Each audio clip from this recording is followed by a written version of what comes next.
E aí pessoal, KND Soluções aqui para mais um vídeo. Hoje eu vou colocar aqui para vocês,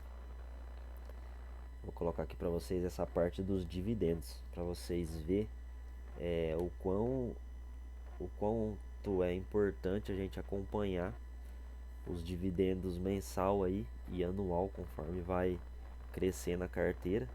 E é isso que me motivou no começo lá, que nem eu sempre falo, aqui no caso hoje da carteira da minha mãe aí. É, é, é uma carteira pequena, vocês podem ver, tem só 3 6 7 fundos por enquanto, mas a gente selecionou de 10 a 12 aí para investir.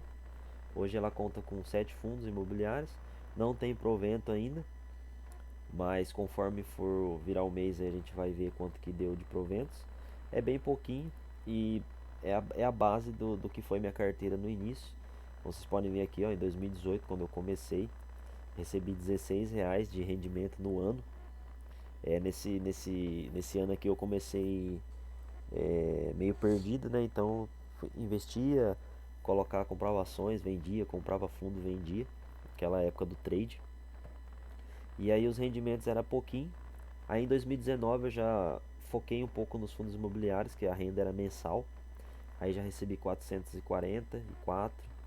Aí 2020 a gente já tinha dobrado o rendimento do que a gente tinha ganho em 2019. Aí em 2021 a gente já. O que eu ia falar? Quando você de um ano para o outro não aumenta os rendimentos que você ganhou, alguma coisa você tem que rever na sua carteira. Tem alguma coisa de errado aí. Então, é, que nem aqui de 2018, 16, 2019 subiu para 400, 2020 1032, 2021 ganhei 900. Aí você para e reflete, fala, pô, 2020, que teoricamente eu tinha uma carteira de X valor, eu ganhei 1000. 2020, 2021 eu ganhei 900 e a carteira é X valor a mais, alguma coisa você fez de errado. Então a gente para, analisa a carteira inteira de novo, vê aonde que pode estar sendo reajustado aí, e aí a gente volta é, a focar de novo para aumentar os dividendos, que o que importa para a gente no final é a evolução dos dividendos, que a gente vai ter uma média mensal aí para a gente custear os nossos custos de vida. Então aí em 2021 reavaliei minha carteira, vi que tinha algumas coisas que eu estava fazendo de errado, tanto na parte de compra e venda, tradando, quanto na parte de fundo imobiliário, não focando em fundos é, tão, é, como que eu posso dizer, tão confiáveis assim, estava muito pulverizado, aplicando em fundos que eu não entendia bem. Então a gente focou e quando a gente entende o que está fazendo um pouco, a gente vê os, a nossa, os nossos proventos subindo conforme a gente vai aportando. Então o normal é acontecer isso. É que nem eu falo, se eu não ganhar mais dividendos no ano do que eu ganhei no ano anterior, no ano atual, alguma coisa eu fiz de errado. Então a gente para, analisa a carteira e reflete de novo para ver onde que dá para dar uma, uma pincelada aí, dar uma mudada em alguma coisa. Então em 2021 a gente teve 913, 2022 a gente teve 2.540, então já dobrou aí, mais do que dobrou. Aí 2023 a gente já estava focado aqui, de 2022 para frente a gente está 100% focado nos investimentos. Então 2023 a gente já dobrou de novo os ganhos de dividendo. E aí 2024 a gente dobrou de novo. Então eu não falo para vocês que todo ano tem que dobrar, mas no mínimo aí todo ano você tem que estar aumentando seus dividendos. Que nem se aqui em 2024 eu ganhei 13.300, 2025 eu tenho que no mínimo ganhar mais do que isso daqui. 2025 pode ser que não alcance, aí igual eu falo, alguma coisa teve. O que teve, KND? Eu tive vendas, né? Eu tive bastante vendas esse ano, que nem eu falei pra vocês. Cadê? Aqui. Então, que nem eu falei pra vocês, eu tive bastante vendas aí. É, na parte de fundos imobiliários mesmo. Então, se a gente levar em consideração que eu vendi, ó, 72 cotas, 500, 75, 15, 670. Então vamos ver, ó, vamos dizer assim que o Mal pagava 78, o MXRF pagava 0,10, 0,95, R$1, 0,10 e 0,80. Então, esses aqui foram os fundos imobiliários que eu vendi. Eu vendi 6 fundos imobiliários esse ano, quando eu fiz o vídeo lá. Então, se a gente levar em consideração que eu deixei esse valor aqui mensal, foi o que deixou de entrar para minha carteira, R$308. Então, se a gente levar em consideração, eu vendi, quando que eu vendi, se não me engano foi no mês 5. Então, do mês 5 até o mês 12 são 7 meses. Então, 7 meses vezes 308 vai dar 2.100. Então, isso aqui é o que eu deixei de ganhar esse ano de dividendo. Mas, depois, conforme foi avançando os meses aí, eu fui comprando fundos imobiliários de novo. Então, eu acredito que essas vendas aí foram repostas meses à frente. Então, por isso que eu tenho convicção que esses 13k e 320 vai ser maior agora em 2025. Eu acredito que a gente vai ganhar mais em 2025 do que 2024. Então, esse é o normal. Aqui a parte de... Oh, porcaria. Aqui a parte da evolução dos proventos. Então 2018 aqui eu tenho tudo marcado. Só desde quando eu comecei a investir, eu marco todos os dividendos que eu ganhei no ano, para mim estar acompanhando a evolução da minha carteira.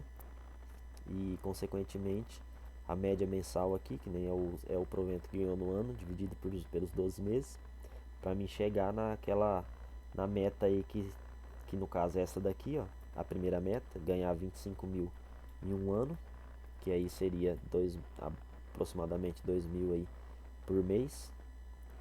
E a outra que é a principal, que é a final no caso, né, que aí é a da aposentadoria, que é 60 mil por ano, que vai dar uma média aí de 5 mil por mês.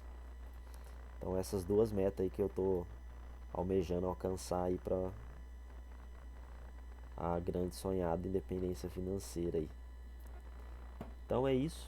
Aqui um pouquinho de como eu divido a minha carteira geral. Então meu objetivo em tudo na carteira global, vocês podem ver aqui, ó, carteira global, é ter 15% em fundos imobiliários, 15% em ações, 40% Estados Unidos, 15% em renda fixa e 10% em bens e imóveis. Aqui entra, no caso, terreno e imóveis. Então, 5% em proteção, que é reserva de valor. Aqui entra a parte de Bitcoin e ouro. Aí aqui, imóveis e terreno, que também entra na minha carteira de investimento global. Que nem eu falo para vocês, não sou adapto a não ter imóvel e não ter terreno. Só que tudo é questão de você estudar e ver se é viável e compensa você investir naquele ativo ali. Então, eu tento ter no máximo 10% da carteira aí nesse tipo de ativo. Aqui na renda fixa 15%. Estados Unidos 40%, já tive intenção de ter menos. Antes a minha meta era 30% nos Estados Unidos, mas aí conforme foi acontecendo algumas coisas aí no território aí nacional aí no Brasil, então eu optei por aumentar um pouco a exposição dos Estados Unidos, visando que meus imóveis e terrenos meus aí, eles já estão no Brasil, né? Então eu já estou exposto aí 15, 30, 40, 55% da minha exposição da carteira já é Brasil. Então por isso eu achei importante aumentar para 40% aí a parte dos Estados Unidos. E a minha renda fixa é Brasil também, essa daqui. Aqui nos Estados Unidos os 40% já é tudo, renda variável e renda fixa. E aqui a parte de proteção, que é Bitcoin e ouro, que a gente vem colocando um pezinho devagarzinho aí, todo mês aportando um pouquinho mais em Bitcoin por enquanto, porque o ouro tá esticado demais. Então, do mais é isso, é um vídeo rapidinho aí só para vocês ver que eu tenho essa parte aqui, gráficos patrimonial, seria isso, o acompanhamento dos dividendos mensal, o acompanhamento dos dividendos anual, aliás, e o acompanhamento da carteira geral também de todos os fechamentos de mês. Eu anoto aqui para ver quanto que eu tinha investido no geral, para a gente acompanhando a evolução da carteira também. Então fechou, vamos ficando por aqui, vídeo rapidinho aí. Essa é mais uma aula aí para vocês que quer começar a investir, tem anotado todos os proventos. Se você fizer o cadastro da carteira aqui no Investidor 10, a planilha não faz é, tanta, é, como fala? Tanta precisão de você ter ela, porque o Investidor 10 já te dá todos esses dados dos proventos, né? Dos dividendos. Agora, outras coisas aí que você queira colocar, que nem terreno, essas coisas já não dá certo no Investidor 10. Mas parte de proventos, aqui dá para você acompanhar ano a ano, mês a mês. Aqui o resumo da carteira, quanto fechou cada mês também dá para você acompanhar. As metas, dá para você colocar aqui a meta que você quer ter. Então os gráficos dá para você acompanhar também aqui de divisão por cada ativo, divisão por setor exterior ou nacional, divisão por tipos de fundos imobiliários, por segmento, posição em cada um. Então tudo isso aqui dá para você ter no Investidor 10. Então a planilha é uma coisa minha mesmo que eu gosto e eu tenho ela desde 2018. Então, como vocês podem ver no Investidor 10, ele puxou de 2019, um pedaço de 2019 para cá, as movimentações. Então eu perdi algumas movimentações de 2018, então graças à planilha eu tinha tudo anotado e eu gosto bastante de ter essas coisas aí para mim acompanhar. Então fechou, vamos ficando por aqui. Valeu aí, acompanhar mais um vídeo aí, se inscreve no canal. Tamo junto, falou!